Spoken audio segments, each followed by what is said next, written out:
It's just, of all the tools you can use, it's the most flimsy with the highest risk for making you feel worse.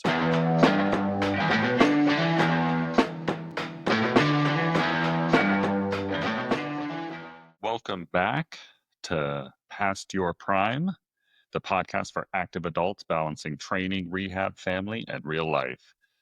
I'm Alex Kiker, Spiker Kiker on Instagram, father of two, volleyball junkie, and your co-host.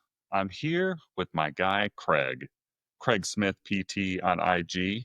He's the PT, coach, and life professional who ruins stretching for literally everyone.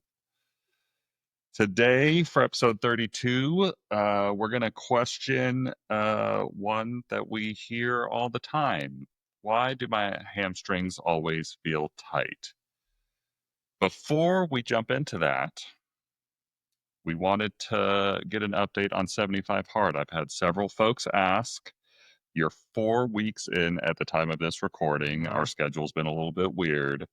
I've heard you've had to start over 3 times already, right? No, I've not had to start over at all. It's actually going really well. The only time that I came close to missing a day was I had to do a workout really late in the day, and then you have to have 3 hours apart, and one of them has to be outside. So I ended up doing my last workout at like 10 o'clock, and that happened to be a day we were recording. Normally I do it first thing in the morning because we do our recordings early Sunday morning. I didn't do it that day, and then things just happened, and I didn't get to it till 5 o'clock for my first workout. Wow. And then there's like a certain time in between workouts, right? Yep. So you have to have 3 hours in between, and one of them has to be outside. So I ended up going to Udall Park, which is lit, because I got nervous walking in my neighborhood at dark. Just joking. But I went to the park. Last time you ran in your neighborhood, you almost got hit by a car. Oh, that did happen. That's true. Yeah, that's true. It's going really well. I'm actually very surprised that the drinking piece has not been more difficult. But Sarah and I doing it, we actually hid all of the alcohol in our house, which has made it much easier. Where you don't get the cue when you come home anymore to have it. So it's been actually really good and gone really, really well. Okay. I would actually say the biggest thing I've noticed is I don't need to sleep as much. And I'm not really I don't sleep a lot anyway, but that's been kind of awesome. I love sleeping, and I keep track of my sleep score, and it's generally always pretty high. So Sleep score. yeah, it's my watch. Oh, Watch okay. keeps track of my sleep and tells me all my different stages. Oh, I love that. All the cool things. Yeah. Yeah, but very well. Prioritizing that. Any like progress updates? Are you losing weight? Are you hungry all the time? I'm not hungry all the time. Yeah, the other big piece, I haven't had any dessert. I've been drinking a lot of water, which means, peeing everywhere. But it's everywhere is not the right word. All the time, all the time. And no, body feels great. Definitely it's causing weight loss, which wasn't an intended aspect of it, but yeah, I actually feel really good. How is deep work going? Deep work is going well. The hardest part has been not getting pulled away from it into other work, but it's also gone well. That one's been I would actually say, if I had to say, the most difficult part is finding time in my day for that aspect of it. But it's actually going really well. It's really helped to pull me back into some of the things I want to be focused on. Do you think you'll complete your secret project by the end of 75 days? I do. Ooh. I do think I'll have it done. Cool. Well, like I said, we had several viewers asking about a progress update. So there is your 4-week update. We'll probably be at 5 weeks by the time that this gets released, but which is about halfway. Yeah. So we'll continue to do little updates on Craig and his 75 Hard challenge journey. Okay, back to today's topic. Why do people always assume that their hamstrings are tight? Few reasons. If you guys go back to the show, I think it was 2 or 3 episodes where I basically stated stretching is overrated. That was the episode where we intentionally tried to piss everybody off, and then you ruined stretching for our hundreds and hundreds of viewers. Yeah, hundreds now. Yeah, I love it. Well, I do think that stretching is extremely overrated. And remember, we're talking about static stretching, not going into motion, not having mobility. That's separate issues. The first thing is that tightness is a subjective experience. And if you feel tight, that doesn't mean that you've lost motion. I think that's just a big one to remember. But the reason I think that people assume that if you have tight hamstrings and if you feel tightness back there, that you need to stretch it is we have a strong cultural belief that stretching is healthy, that flexibility is critical for health.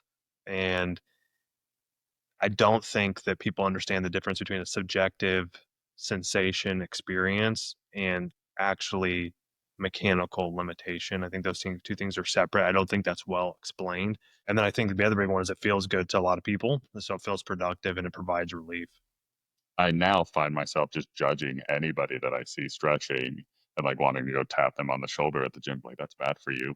Yeah. You shouldn't be doing Yeah. that. That's just a sensation.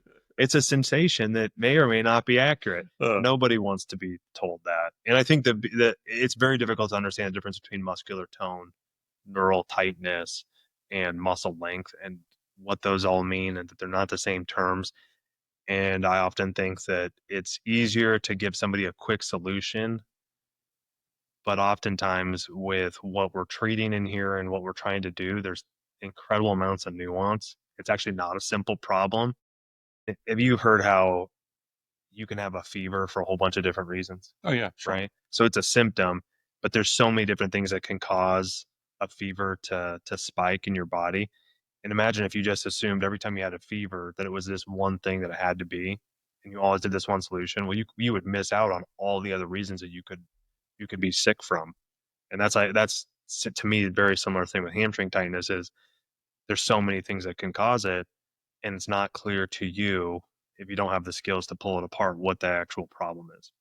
What's actually going on when someone says their hamstrings are feeling tight? Man, well, there's a couple things. Now, I wanted to be really specific on this. Hamstring tightness is one of the most common complaints that we get as physical therapists and that we get with strength training. I mean, how many guys on your volleyball team or when you are out and about, how often do people complain of hamstring tightness? That's not a complaint that I hear super often. For myself, it's always after deadlifting that I'm pretty sure it's just delayed onset muscle soreness.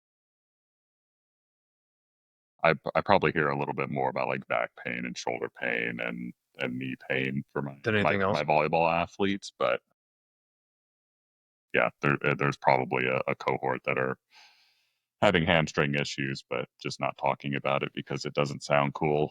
It definitely doesn't sound cool.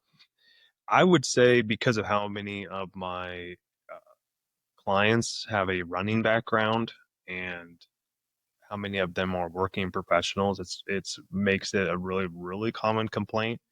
But hamstring tightness, it is such a common, significant issue, and the reason it's so common is the posterior thigh where your hamstring's at. So if you're not sure what the hamstring is, the hamstring runs from your ischial tuberosity, which is the bone that you sit on, all the way down through the back of your knee and then inserts on your lower leg. And there's three muscles, your semitendinosus, semimembranosus. Those two make up what's called your medial hamstring. And then you have your biceps femoris, which has a long head and a short head. And that connects to the lateral aspect of your lower leg. So we call that the lateral hamstrings. And then you also have what's called a fourth hamstring muscle, which is your gracilis, which is an adductor muscle that also flexes your knee. Now, those are four separate muscles. Now, the important thing to remember, sometimes we'll call those a hamstring, and we think that if we feel any symptoms back there on the posterior thigh, it has to be one of those muscles, but that's just not true. The back of your thigh is an area of confluence, which means that so many different structures can refer there. And not only that, you can have the local tissues causing the symptoms, but then all of these different referral things, like from your back to neural tissue, that actually can cause symptoms in the area that you're feeling tightness. So that's one of the reasons why when somebody says tightness, it could be any of those structures that I just mentioned and a lot of them that I didn't. The other big thing to remember is that your sensory field matters. The receptor field in that area is not dense. All that means is imagine that you put your hand on a burner, I love these. right? If you put your hand on a burner, you would immediately pull your hand away if it was hot. And if you close your eyes, you could point right to where you just burned yourself. The reason being is that your hand has a dense receptor field. It's really clear what you just hurt. And you have all of this sensory information. Sensory receptors are not the same everywhere. They may be a lot less dense in certain places. The back of your thigh is one of the areas that it's not dense at all. And so you're not going to get the same level of information. One of the tests that you can do is it's called a 2-point discrimination test. And so if you're sitting at home, you can close your eyes, and if you put one finger on your hand, you'll know it's one finger. But you can go like to your back, and it can be almost that far apart before you sense that there's two fingers touching your back versus just one. That's just really obvious. We get to your thigh, it's going to be more like that. So it's just not as sensitive to that type of differentiation. And so you can have these symptoms that are vague, and it's because your sensory system's not that good in that area. Is that kind of the same for your shoulder as your back? I remember back in whenever I had my last shoulder injury, you were like, "Where does it hurt?" I was like, "I can't actually tell you. It hurts inside of there." Yeah, that's a real, I mean, that's actually a good point. The less specific it is, often it means that it's either a deeper structure or more proximal to the trunk. The trunk has less sensory ability. The farther you get out to like your hands and your extremities, the more dense the receptor field gets. So your foot and your hand can feel a lot more than what your elbow and knee can. Your elbow and knee can feel a lot more than what your hip and your shoulder can. Obviously, I'm making some large generalities. You trust the exam a lot less the closer you get to the trunk because of the issues of referral patterns and the issues with your sensation not being nearly as defined. The trunk of your body, like your midsection, not an elephant trunk. You got it. Not a. Or I should you have. store old clothes in. Yeah, I actually should have said that. I mean, like, to be clear, if you are an idiot at home Like Alex. that thinks it's a trunk, yeah, you're totally. It's yes, that's like the whole piece of it. And then the other piece that we've already kind of hit a few times is that tightness is a subjective experience. Just because you feel tight doesn't mean it's an accurate representation of motion limitation or something, a structure actually being limited. So that's a big one. If your doctor diagnoses you with tightness, go see someone else. See somebody else. Oh, you have hamstring tightness as a diagnosis. I don't think they can, but if they do, it would surprise you how often we get the referral. We don't get that now, but where we've gotten referrals in the past where the recommendation is hamstring stretching from the referring provider, and woof, that is a wild recommendation and so non-specific and silly that you're like, okay, I'm glad that you At least they got decided. referred to you, somebody who knows what they're doing. So silly. Yeah. So silly. Next, we wanted to go over the causes, and we were talking this morning. There are way more causes of the subjective feeling of hamstring tightness than I could have thought of. So, what we've got 14 different causes. I think I have been subjected to like half of these causes. So maybe we can kind of talk about how they've played into my injury history. Well, one of the things that we had, I love that. One of the things that me and Alex were talking about with this is that I think one of the biggest issues that I deal with all the time is that people want to simplify what they're dealing with too much. And that's even providers want to do that. But the human body is incredibly complex, and there's so many things that we don't understand, and we're just doing pattern recognition. I think that tight hamstrings is one of them where we have simplified it so much that it's so silly how much depth there is to it and how much nuance there is to what somebody's dealing with. But individuals seem to want to reduce it towards, oh, my muscle is just too short. And I think that's so dumb. And it's one of those issues where nuance on this one really, really matters. The details really, really matter. And I think it's one of the reasons why I see so many issues with this where it never actually resolves. So just to lay that out there, you can't tell if somebody comes in and says they have tightness. I can't tell right off the bat which one of these 14 it is. We're going to probably have some tightness in the coming weeks because we're going to try and start sprinting together. We're going to start sprinting together. That is absolutely. So that's probably going to be number 6 and 7 and 8. and possibly 10 and maybe 11. So let's go through them. I'm not going to spend a ton of time on all of them, but I want you to just hear all the different things that can actually cause your feeling of hamstring tightness. Number one is neural tension. I've had it. Yeah, neural tension. Yeah, I love it. Neural tension is where you take and you wind up the whole system, and you make the tension from all the way from your head to your toe. You really just wind it up. That's it's a global sensation. It's really common when you have a back irritation. It can be really common post-surgical. Some people walk around with chronic neural tension, but that's a really common one where when you get wound up, the place where oftentimes people will feel it is in the posterior thigh, so right over the hamstring. Number two is neural mechanosensitivity, and that's where the nerve itself, so you have the sciatic nerve in the back of your leg. It can be sensitive to compression or tension, even if you actually have no range of motion limitation. It can be localized. You can get pressure on the nerve, and it actually causes it. It can also be movement sensitive. So if you get compression from like your piriformis or your hamstring on the uh, nerve itself. One of the few that I probably haven't had, but I'll certainly get. Yeah, well, I always think it's interesting when somebody says sciatica and they have a raging disc injury in their back, but they call it sciatica. The sciatic nerve is a peripheral nerve. It's not a nerve root. And so if you think it's sciatica, it's actually mechanosensitivity would be the thing I'm most concerned about, but you also might show neural tension. And that's what I mean by you could have a back injury with a hamstring injury that causes one and two to happen, but then also have seven other reasons, and all seven of those reasons participate in you feeling hamstring tightness, Love it. right? I think we're on number 3. Exercise associated muscle cramping. I've had it. That's I love it. Every one of them. Yeah. That's so funny. Remember when we talked about how a muscle fires? And this is another episode that we talked about where if you're cramping, this is what we're talking about. It's where the threshold for the muscle to fire has gone too low. And that often happens with fatigue. It can often be due to altered neuromuscular states. So this one is often going to proceed if somebody who's prone to cramping in their hamstring, they will feel tight in this way, and it'll almost feel like your hamstring's always on edge to firing.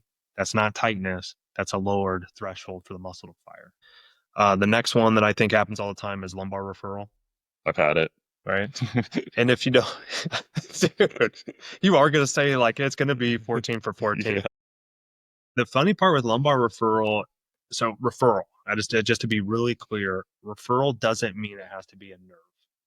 Oftentimes when I say referral, individuals immediately go, "Oh, I have a nerve injury." That's not what a referral. A referral just means that you're sensing the symptom in an area that's different than the structure that's causing it. Could be muscle, could be tendon. Could be anything, Yeah. right? So sometimes to get more specific, you can say somatic referral, somatic, soma, it just means body. But you can also have visceral referrals, or the one that I always use as an example for individuals who are struggling to understand the concept is if I started to have a heart attack right now, you've seen where people have talked about it and they don't say, I felt my heart feeling like it was about to explode. No, they complain of jaw pain and then left arm pain and this intense squeezing sensation. They don't say their heart, right? So that would be a referral from a heart attack. So you're feeling it in places where the heart's not at, right? And so you can have the same thing in a lumbar referral. There can be numerous structures that are actually referring to the posterior thigh. Now we're going to have heart attacks. Now we're gonna have heart attacks. I know every time we bring something up, he gets it. That's not good. Number 5 for us is abnormal motor patterning or movement patterning. You can use either one. When you think of a movement, your body doesn't think of a single muscle. Your body really processes in patterns, and you can get abnormal patterns that start to wire together that cause the hamstring muscle to be active when it should not be. I've kind of had this. I don't know that I've full on have had abnormal movement patterning itself, but I've definitely had some associated glute, a hamstring. You I know, don't have a gastroc, so the one that starts to hint at this one is I will see individuals who can't squat without feeling hamstring tightness when they're doing body weight. So they'll do like a squat. And when they do the squat with just their body weight, they'll feel really tight in their hamstrings. And then as they load weight, the tightness starts to go away. that would be a patterning issue. Yeah, I might have had a referral with my adductor muscles in the recent weeks where I was getting that feeling when squatting. Well, and so there would be another one. So he might be getting the Gracilis might be overfiring. And so if inner thigh symptoms or posterior thigh symptoms, you're probably getting a patterning issue. So that would be, so All right. I wanted to make sure he got it. So yeah, he got 5 out of 5. He's doing perfect. The next one that he's already complained about a few times is delayed onset muscle soreness. Yeah, just almost any time that I deadlift, I get DOMs in the hamstrings. That's the one area where even after a year of doing that movement very consistently, getting weight up, doesn't matter, high reps, low reps, high weight, low weight, I'm pretty much always going to get sore in my hamstrings. So if you think this through now, if you're sitting at home and you're trying to diagnose his issue, and he just said he has all of these things, the delayed onset muscle soreness is probably an issue because of the other issues above it. So his hamstring is probably being used too much relative to glute and his erector spine muscles. And due to that, he's getting hammered on the muscles and the hamstring more and more. And he's constantly overloading it. So you could do something to test that idea would be a prone glute squeeze where he just barely squeezes his glutes to where he doesn't feel his hamstrings, and then between his sets on deadlifts, and then he lifts really hard, and we see if we can get his delayed onset muscle soreness to drop down. And so that would be one idea of, okay, you only get hamstring tightness. It seems a little bit abnormal because I would actually say DOMs should not continue to be happening to you like that. I agree. Right. And that's just the one area where maybe I'm not doing it consistently enough, but it's usually at least once a week. Oh, that's kind of weird. I mean, it makes me think that you're probably patterning it in an interesting way. But that's where you can kind of go through this as a checklist of like, okay, which things in combinations am I getting to cause these symptoms? Because almost there's going to be a combination. If you have a hamstring issue, it's not just because you have a hamstring strain, right? Like there's going to be a whole bunch of different causes of it. And like, so yours, as we're talking about this, and when we break down his stuff in a second, you can already see that there's some interactions that are happening with his different issues. Well, and the next one is a true hamstring strain, which I did have just from playing volleyball probably 2 months ago now. And I did some of that glute activation, and that might be why, at least more recently, I'm getting more DOMs because I kind of stayed away from deadlifts for about 2 months. Yeah, that's a good point, though. We don't want to get away from the things that it could actually also be the hamstring, and it could be any one of those muscles that we just talked about that you could be feeling it in. So with this one, I'm really talking about a muscle belly. Typically, when I say strain or a tear, it's going to be acute and it's traumatic. There's some type of bruising. It's really more towards either the musculotendinous junction to the muscle belly, and it's really clear that it's when the muscle fires that it causes the pain to increase. A true muscle strain is actually fairly simple to diagnose. But once again, why did it strain? It's almost never just a muscle. It's not because all of a sudden you developed too much load to the hammy and it popped on you. You almost 100% had one of these other reasons that we already mentioned, or some of them that we're about to drop into. Mine was luckily pretty minor, so I was able to bounce back pretty quickly, but month and a half until I was able to get back into hamstring lifts. My favorite part about you is that I have no idea what minor means to you because his minor, I could see him. Minor means I can still play sports. To me, minor means I can still play sports with it. It's like, that's like everybody else is just like, everybody would be listening and you go, I actually don't know what minor means. Now it's like, how much can I play without it being limited? Oh God, that's so awesome. Without being so much in pain that I have to quit. Okay, so minor, but also could be serious. Because I could actually see you just hobbling around. Well, that's like my wrist. Like I might have classified that as minor, but like it was broken, and I certainly couldn't play sports for whatever, almost 8 months or something like that. And even when I came back, it hurt so bad for the first 2 months, and now it only hurts minorly. I love that. That's so ridiculous. All right, so that was 7. Number 8 is a proximal hamstring tendinopathy. The tendon, the reason I break apart the muscle and the tendon is they just present clinically differently. The tendon aspect of it, those are ones that people often go, oh, I just have a chronic hamstring tendinopathy, and they'll do it right by the ischial tuberosity, which is where the attachment site is for all of the hamstring muscles. And it presents a little bit different. The treatment's different. And the chronicity to a tendon, the way a tendon heals, it requires load, and it often gets stretched by these individuals. It's presents differently. So sometimes when people feel it, they'll say it's more like buttock and less down the back of the thigh, but you can get both.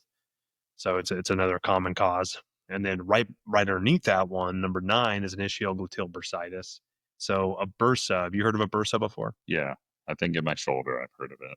So they're all over your body. Bursas are just these fluid-filled sacs that typically go around bony prominences, and they're a tool basically that your body uses to prevent loading in those areas. But the bad part about the bursa is when it gets chemically irritated, it becomes very mechanically sensitive and can cause tremendous amounts of pain.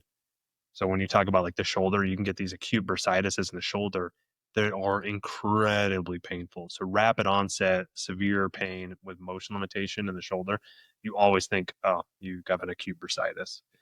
Issue gluteal bursa, the big issue is that it's sitting hurts a lot. You sit on something that's really soft and it feels a lot better, but it really mimics a chronic proximal hamstring tendinopathy. Both of these things, because of the symptoms and pain, can cause you to feel posterior thigh tightness. This is all telling me I need to use my standing desk more. Use that standing desk more all the time. That's what we talk about. But remember, when he stands, he probably only uses his hamstring. So that might actually increase his tightness. Yeah. It makes one better, makes the other worse. I think you just need a bed. If I can just work from a bed, Yeah. maybe I won't get hurt. Yeah, we've been talking about that. We want to see if we can get a bed for him. So, all right. Number 10, Gracilis or adductor tendinopathy. It's just important to remember the Gracilis acts like a fourth hamstring muscle. And if you don't rule that out and you have a hamstring tightness that's never going away, that could actually be an aspect of it. So where the gracilis sits, it's going to be more on the inner thigh, but it still acts as a hamstring muscle and then it flexes the knee. It's just important to remember it's there. And if you start to feel, especially with squatting, that kind of inner thigh tightness as well, that's one I always like to look at. That's probably my most recent. I don't even know if you would classify it as an injury, but where my most recent pain was coming from, and it's Gracilis starting to resolve. I see Gracilis start to get really kicked in if the hamstrings are either one not strong or they're dysfunctional with the movement pattern. And I think that they really do kick on when you have glute max weakness or inhibition that's typically driven by the back. So there can be 4 to 5 reasons that you're now starting to use the Gracilis more. And I have them all. He has them all. Okay, number 11, joint restrictions. I always think of this one in 2 ways. It can be the joint itself. So you have the capsule, the synovium can get really, really irritated and now limits motion. One of the ones that I see often is people will get meniscectomies. Have you heard of a meniscectomy? Is that where you get turned into a small person? That's where you get turned into. No, that is not accurate. You're not made No, you're not that's made not into Ant-Man? Good Lord. No? Okay. No. But so it's actually really close. So a meniscectomy is where they go in and they cut part of your meniscus out. A little bit of. I love when they say when patients come back after they've had the consult with the surgeon, because the surgeon is so used to being able to do these, and I love when they're like, "Oh, I'm just going to clear some stuff out." It's like, okay, is that stuff important? The lady I live with has had a meniscectomy. Sometimes they're needed. Sometimes. You think hers was? Man, Sideways. I really struggle with it because the literature is getting so strong against doing the meniscectomy. But I always think if you give conservative care a chance and you're not feeling better and it's limiting your ability to be happy, like the whole idea the juice is worth a squeeze, I would totally do it. Like if I'm not getting better and I can't do the activities I want. But really the times that I think a meniscectomy is totally required is when you get something like a bucket handle tear in the meniscus, which we're not going to dive into the meniscus in too much depth, and then it gets pulled over and you can't move the knee. So when you cannot regain motion, those are going to be the big ones for me. But it's really clear you don't want to cut your meniscus out. Like it just rapidly degenerates your knee and it makes it harder for you to keep a healthy knee. Audrey's not going to like this little segment. No, she is not. She's not going to like that segue. But the crazy part is when somebody gets a meniscectomy, there's some pretty good evidence that increases what's called flexor tone. So you actually start to activate the hamstring more. And one of the things that we've been catching a lot of is people developing really nasty, large knee extension limitations, which means we can't straighten the knee out. And if we don't get it soon enough, it almost scars the capsule. At least that's what appears to happen. There's not really good evidence of what the hell is happening, but you'll catch these individuals afterwards, and that hamstring will feel super, super tight. And then when you do the exam, when you try to extend their knee, they're missing like 5 to 10 degrees of knee extension. And so you have to manage this excessive knee flexor tone while you're trying to get the extension back. But the whole time they'll be complaining of their hamstring being tight. And it's because that hamstring is always in a shortened position and it fires too easy. I'm sure it doesn't help that she had a hamstring graft ACL repair as well. We didn't even add that on, but true muscle weakness, post-surgical stuff like that, that's number 15 then. All right. So we'll go 15 next. Muscle weakness in the hamstring, which we didn't even say. A muscle that's always getting overloaded and is not strong enough to perform the activities that you want it to do will always feel tight because you're constantly overloading it. It will be one of those things where it's like, oh, why does my muscle always feel tight and on? Well, if you can't handle the activity and load that you're putting through it, it's going to feel loaded, overloaded, and tight. That was number 15. Now let's jump to number 12. What is number 12, Craig? Protective tone from instability. My God, this list is forever. Yeah. Okay. I'm going to hammer through these ones. So, joint feels unstable. The hamstring will fire more. You see this a lot with instability around SI, hip or knee, post-op ACL, post-pregnancy, joint instabilities, pseudo SI, hypermobility. So all these things where if somebody really feels mobile, you actually find the hamstring will often be overactive and protective. Number 13, systemic fatigue. So your central nervous system gets upregulated, so autonomic overload. So you'll often think of like stress issues, sleep issues, and that's just a global muscle tension. So they may perceive it more in the hamstrings, especially if there's other things that are going on. And then the last one is if you train to be hamstring dominant, especially with people who are doing a lot of high level sprinting, cycling, especially where it's in a shortened position where you're loading it and teaching it to load in that position, it's crazy. You'll see that their muscle bellies are really large. So I look for people who are highly hypertrophied in that muscle. And the number 15, like I just said, is if the muscle itself, the hamstring muscles, are weak or have had surgery. So if you've had a graft where they took a tendon, most commonly I believe is semitendinosis, and your muscle can't handle the load that you put through it.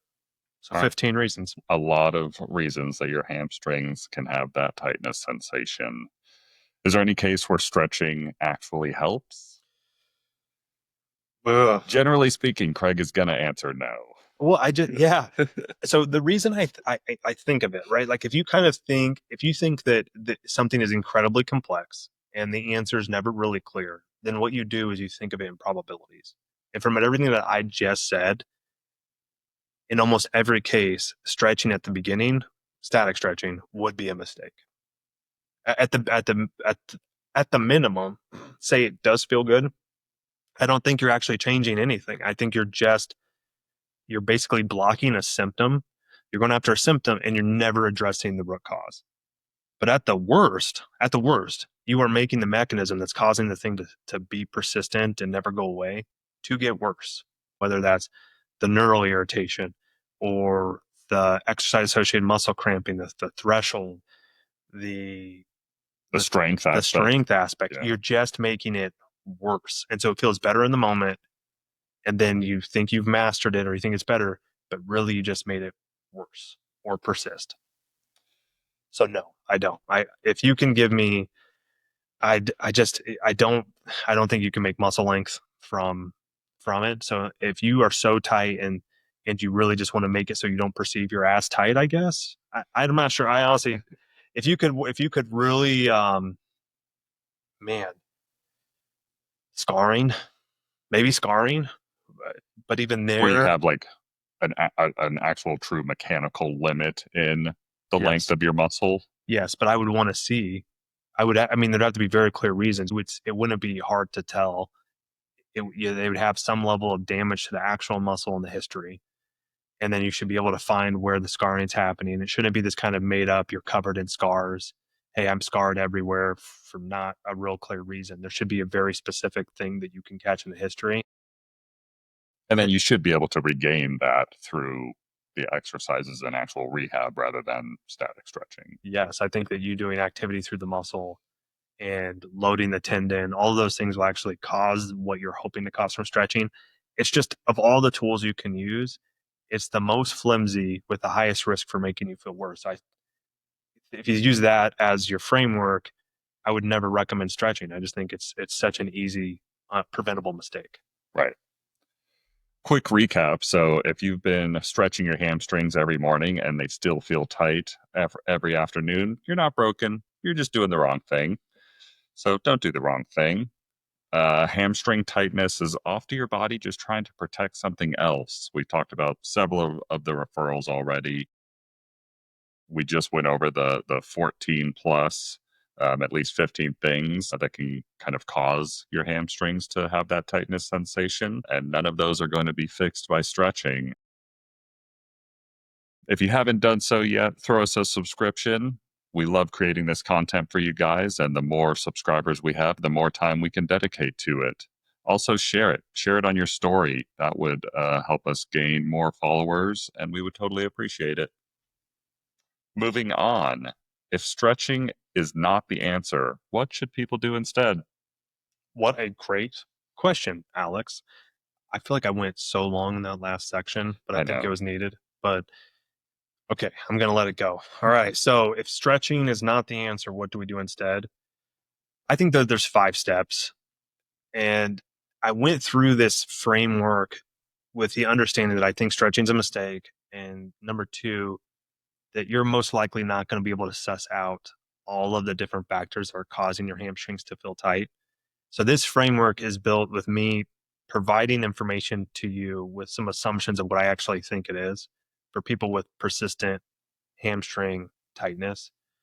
Number 1, I'm going to assume that you have an altered neuromuscular state, which just means that I think that your threshold for the hamstring to fire is most likely low and or somehow dysfunctional, right? So we're going to assume that. So on number 1, we're going to assume that, and the hamstring basically doesn't know what the heck it's supposed to be doing. And because it doesn't know what it's supposed to be doing, it's either firing all the time or it's not firing at all.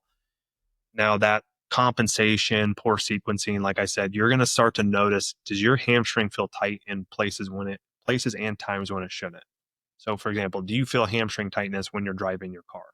Do you feel hamstring tightness when you're doing body weight squats? But if you add load, all of a sudden the tightness goes away. Things like that. Do you feel tightness when you know what? There's an exercise I really hate: the leg swings.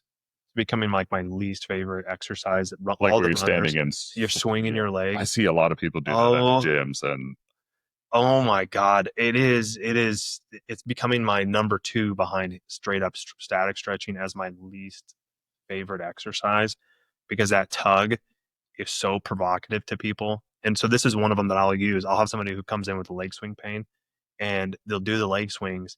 And before they do the leg swings, I can test their hamstring muscle and it doesn't cause cramping. They do the leg swings and then I'll recheck their hamstring and it cramps immediately. And then their back that was not provoked when they do the toe touch feels worse. what are people trying to accomplish with leg swings? I think my idea is that there's some level of they're trying to loosen something up. And then number 2, I think that the idea is that you're mimicking the eccentric load. Eccentric just means you're loading it while the muscle lengthens. And the hamstring, when you're running, is really critical for decelerating the leg. And so it's a good idea, but I think it's poorly implemented and not well thought through. Because when I see people doing it, they're doing these huge swings, they're going full range of motion, and it's beyond their ability to control it. So I see it's just basically pissing off a whole bunch of things, but then it makes a person feel less tight so they think they're in a better place. But then they cramp easier, and now they're actually showing symptomatic issues at their back. So I just think it's hilarious. It's like the shittiest exercise in the world, which sorry about that. But anyway, so we're going to assume there's an altered neuromuscular state. And if you assume that, you don't do things that are hard neuromuscularly for your body to do, like a leg swing. You're going to do things that actually cause the hamstring to function more normally. My favorite one is a prone glute squeeze. And it's super simple, but it's subtle. You lay on your stomach, you squeeze your glutes, and you can't feel your hamstring fire. I had to do that for my hamstring strain, and you made it sound simple, but goodness gracious, is it hard to separate those two muscles? Why is that? I don't know.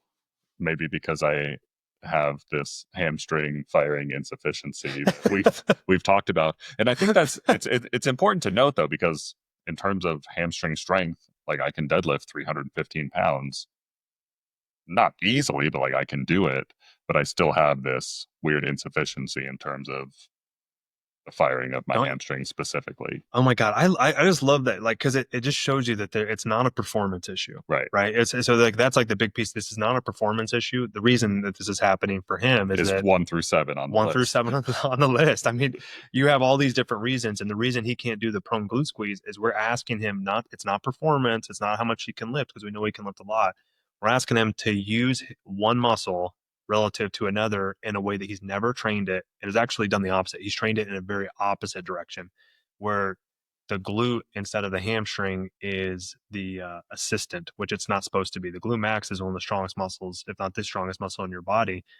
And he's using it as a backup to his hamstring, which makes no sense. Your glute max should be a driver of hip extension, and he's probably using the hamstring instead. And because of that, when we ask him just to activate his butt muscle relative to the hamstring goes, well, the glute max can't do it. I got to do this job for you. But the hamstring is a biarticulate muscle that crosses two joints and will never be able to match the force output of the glute max. And if you think it through, if he can't do a prone glute squeeze, his glute max is never going to be actually operating at a optimal place because the hamstring is always going to try to do too much too soon. Yeah. Took me probably like a week of doing it every day to quote unquote master it.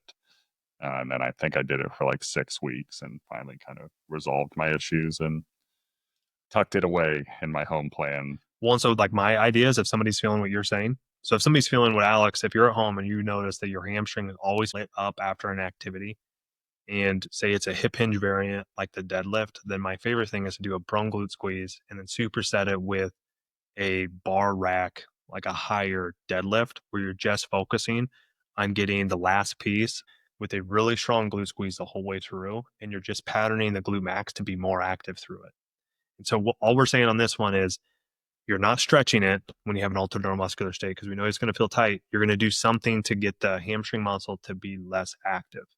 So the other one that I really like besides a glute squeeze is a modified bridge where your knees are straight, backs of your knees are on a foam roller, and you do a bridge, lifting your butt up, really just focusing on glute squeeze and not the hamstring. I did those as well. Worst exercise for this would be a normal bridge where your knees are bent, feet are down flat, and you lift up because the hamstring muscle is in a shortened position.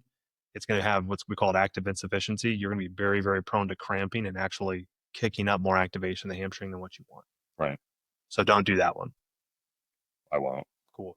Number 2. So because of how often it's an issue either at your back or an irritated nerve, you just want to assume that's what it is. So exercises that stretch it and produce uncontrolled motion into a stretch position like a leg swing, you don't want to do because you're going to be tugging on the nerve.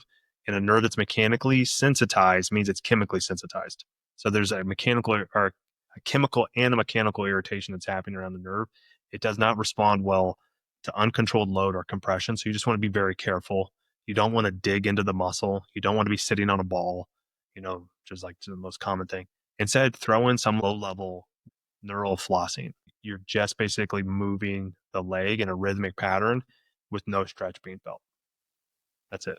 Yeah. I've done lots of lower extremity nerve flossing and it seems to help me quite a bit. The idea is don't force length. That's not going to help. That'll just make it worse. Number 3 is you want to get regional support. We always think of regional influencers are things in the area above, below, and around the tissue that's getting overloaded to feel more in control. The hamstring, like we said, it decelerates the leg. It's also can be a force absorber. And so you want to get all the muscles that are involved in force absorption and leg deceleration to be really active. So you want your glute max to work really well. You want your gastroc, which is also a knee flexor, to work really well. You want your adductor group to be really strong. So all those muscles that basically participate in what the hamstring does, you want to make sure all of them are working at a really high level. All of those are true for me. Boom. I love it. Finally, number 4, before we do number 5, which kind of encompasses all of them again, number 4 is what triggers it. Know what the heck causes the symptom to develop and don't do that thing. So if there's a clear feedback loop that drives your tightness, you need to have a game plan around managing that tightness. The tightness is a tool that you can use as a feedback loop to basically get in front of it. And if you don't have to cause that tightness to happen, don't do the activity. And hidden triggers here. We've talked Oh about my them God. several times on the podcast. It could be anything from sitting at your desk and then going to do a hamstring workout to, if you're getting into sprinting like we're thinking about doing, that's going to be probably a more obvious trigger. Going on long drives was something that was irritating my back in the past. There's so many things out there that you wouldn't think of, and I think just as we get a little bit older, those hidden triggers can become more obvious and have a bigger effect on our day to day. Such a good point. Yeah. Such a good point. Number 5. Now, the big thing for me that I see as an issue is that people will nail the first 4 when we get through this, but when they get to 5, in our place at SPC, the idea is we call it phase 3. It's where we're really building tissue capacity relative to how much activity you're doing it, and we want to get you to where your tissue can handle everything that you're trying to do. You have to do this all again after you're tired. So when you get fatigued, everything that we just mentioned will typically get worse. Yeah, I agree. So you have to retrain everything again once you're tired.